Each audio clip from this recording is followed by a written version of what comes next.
Sky shows. Matchroom are the kings at putting on a production, you know. And all I'm going to say on that matter is that they're number one with that. And that's what you want to be a part of as well. Yeah, you want to be a part of good nights and big nights and delivers the best for the fans. The security are the best. They always make sure there's no trouble. If there is trouble, it's dealt with straight away. Everyone's catered for. And, everything gets sorted from the ticket lady, Bella Gay, who's her name's Bella. She's a lovely lady, and she gets everything done, deals a lot with my dad doing with the tickets. Alex, who sorts out all the hotels and all the logistics for things, and Darren Fleurs, who does all that with the taxis and making sure everything runs smoothly. You're always looked after at Matchroom, and it's a great company, and they give you the best platform for you to perform. It's brilliant.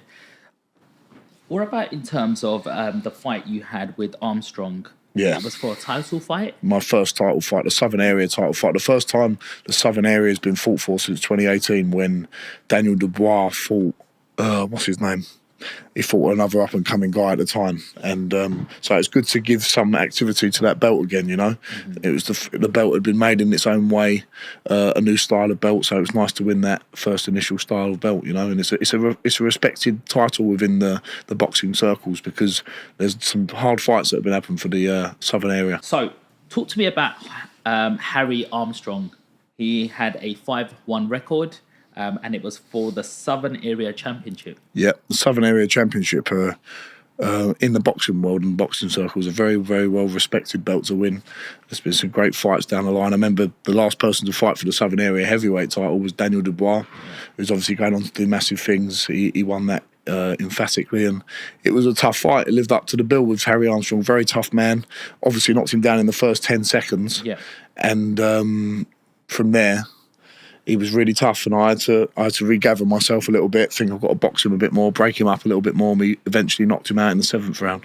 Yeah, so what happens, like, when you knock somebody out in the, knock somebody down in the first 20 seconds of a fight, he goes down, your confidence is up. Then you go in round 2, bosh. You gave him a good hiding, good beating, and then all of a sudden he doesn't go down. Like, he perseveres. What does that do to you mentally? You have to regather your thoughts. You have to think, right, I've trained hard enough. I know what I've got to do now. He hasn't gone. You got to, because if I went out for the 3rd round like I did for the first 2, it doesn't matter how fit you are. If you're going at sprinting at 100 miles an hour, you can't sustain that. So I thought, just box behind the jab. I was still winning the rounds, and get him when the time comes. And that round 7 belt, when the bell and the ring cards went up for round 7, I thought, right, there's only 4 rounds to go now. I can unload a little bit more. I've conserved my energy well. He'd be feeling the pace as well. I was trying to draw him onto things, draw him on, and then the right hand over the top came, and it was a great shot, because Harry Armstrong's a tough man.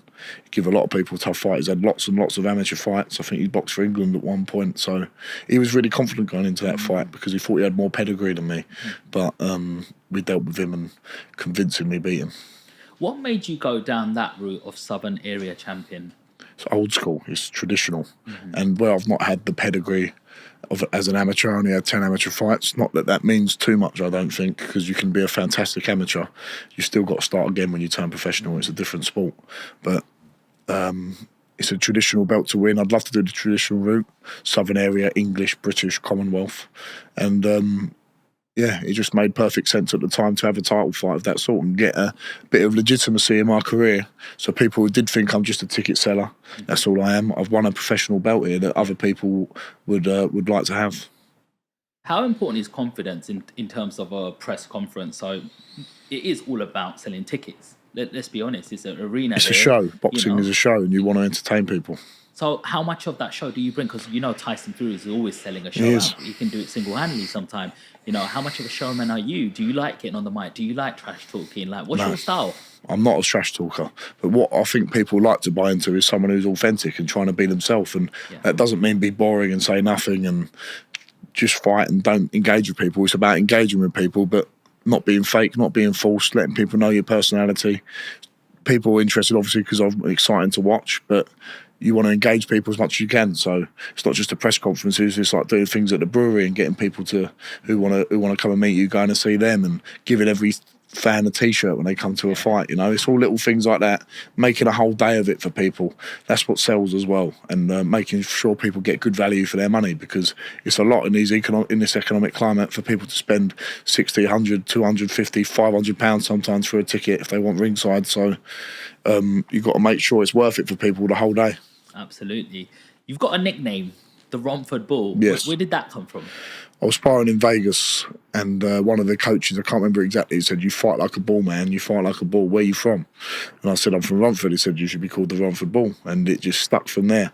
Because I was aggressive, even more so back in the day when I didn't really know what I was doing. I was just going in there and giving it a good go for 3-4 rounds. So I always have that bullish style, you know, and it's a good name, and it's become a sticking point, you know. Mm-hmm. I like it, because you've got Romford in it, and that's Romford. where we're from. Yes, Romford in the roots. Okay, so let's talk about Emilio Salas. Yeah. He had a 7-win to 4 losses streak. Yeah. Left hook first round.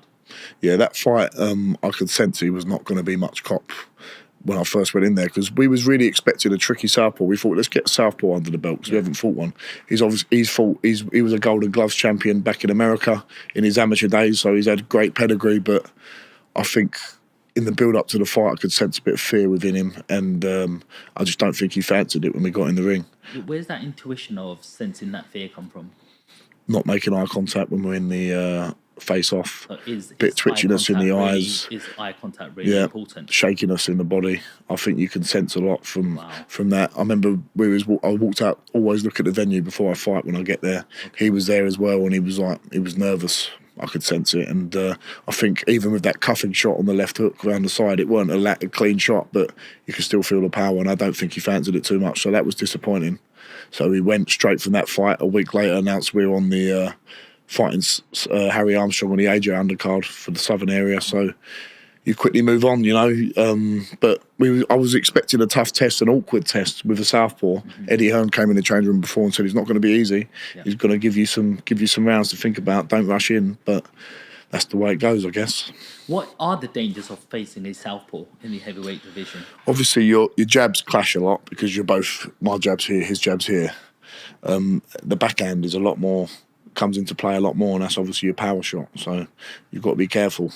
It's very, very easy to land your backhand. So it's a danger for them, but also a danger for yourself. How often do you have to spar to be ready for southpaws? It's more so you do it. I actually sparred a southpaw yesterday for a couple of rounds, but it's more so in your training camp. If you're sparring a southpaw, you want to be sparring. If you're fighting a southpaw, you want to be sparring the southpaws all for your camp for 8 weeks, you know. So when you're in camp, do you try to get a sparring partner which mimics your opponent? Yeah, as much as you can. It's also good to get people who are going to give you good intense work to get your fitness levels up. But if you're fighting someone who's tall and long, you want to get tall and long sparring in. Someone who's more of a boxer than a fighter, you want to get people with more boxing skills. So you get the correct sparring in, because you just get into good habits of preparing for that guy. You need a blueprint, and to work on that blueprint, you need someone who's going to mimic what you're going to get in the fight. Mm-hmm. Nice. Michael, is it Passenger? Michael Reisinger from the Czech Republic as well. Old spelling mistake. He was a tough man, a proud man, a football hooligan, I think, of some sort in Czech Republic. Round 2 just starts. Big overhand. Yeah, I caught him at the end of the first round as well with a right hand as he came in. He used to box on the Czech Republic Muay Thai national team, so proud man. And he was gutted afterwards, because he's a proud, tough man. And that was good, because that was just after I broke my hand in that fight, on my 5th fight, when it went to points. So it was good to come through that psychologically and get a really crisp, clean knockout. When you have an injury like break your hand, is it the same when it's repaired and fixed? It's stronger now. So you see these 2 knuckles, they're a lot bigger, these ones, than them 2. The scar tissue has actually made it more dense and stronger. So you have to look after your hands, because they do get damaged, they do break. Yeah. So warming them up before and after, like any muscle, is important. Cryotherapy work on them as well. So you have to look after your hands. Cryotherapy?